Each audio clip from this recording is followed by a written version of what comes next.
Gràcies a les dones que han alçat la veu i als homes que han intentat mirar amb uns altres ulls a les dones i així, tots plegats, intentar fer un món més just. En un dia tan especial com avui, m'agradaria reivindicar a Jane Goodall. La Jane Goodall va ser una investigadora que va estudiar molt la vida sobre els primats en ximpanzés i tenia una frase que deia: el més perillós del futur que ens depara és l'apatia. I l'apatia és la indiferència envers injustícies que vivim constantment. Així que us animo avui a lluitar contra totes aquestes injustícies. A l'atzar agraeixo 3 dons: haver nascut dona, de classe baixa i de nació oprimida, i el tèrbol atzur de ser 3 voltes rebel. Maria Mercè Marçal.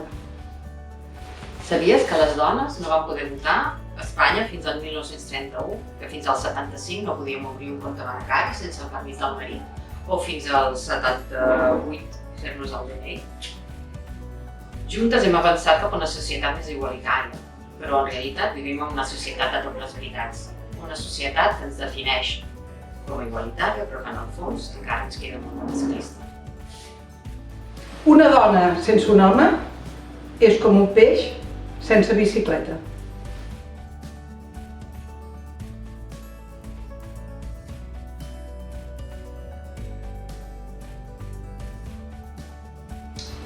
Crec que avui és un dia per reflexionar sobre un fet important. Potser, si les dones tinguessin tot el poder i responsabilitat que ara no tenen, el món ara, amb les coses que estan passant, seria molt diferent i molt millor. Ras i curt, aquest és el missatge important que volia comunicar. La guerra femenina té unes altres paraules. Té les seves pròpies paraules. És una guerra on no hi ha herois ni proeses increïbles. Tan sols hi ha sers humans involucrats en una tasca inhumana. Svetlana Alexievich, la guerra no té cara de dona. Bon dia. Jo llegiré un fragment de la filòsofa alemanya Caroline Emke. És sobre els efectes terribles dels prejudicis. Jo tenia pensada aquesta frase pel tema del respecte a la dona, però em sembla que ens pot servir també per pensar el que està passant ara a Ucrània. La capacitat de l'ésser humà d'infligir mal als altres és tan gran perquè la nostra capacitat de crear-nos una imatge adequada d'ells és molt petita. Gràcies. Si ets una dona i has sentit dins del teu cap una veu que et diu: qui ets tu per dir res? Recorda que ets un ésser humà que pots canviar el món. Emma Watson.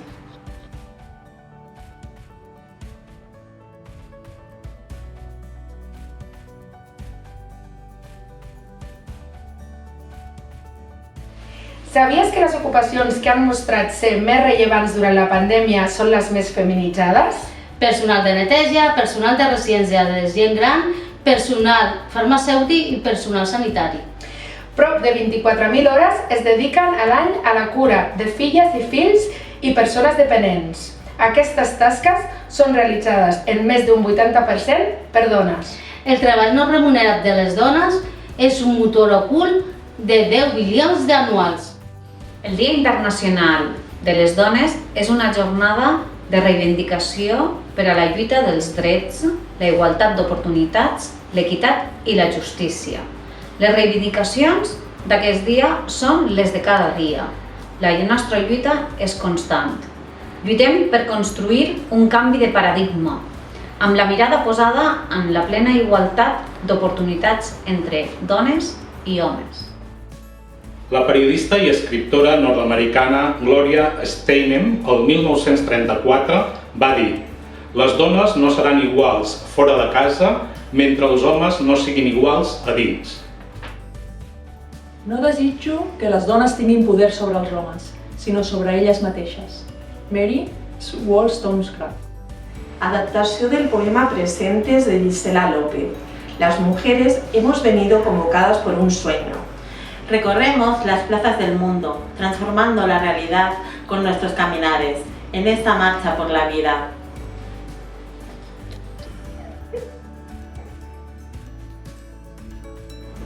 Vull que s'acabi l'atur femení i que les dones tinguin les mateixes oportunitats laborals i que tinguin el mateix sou.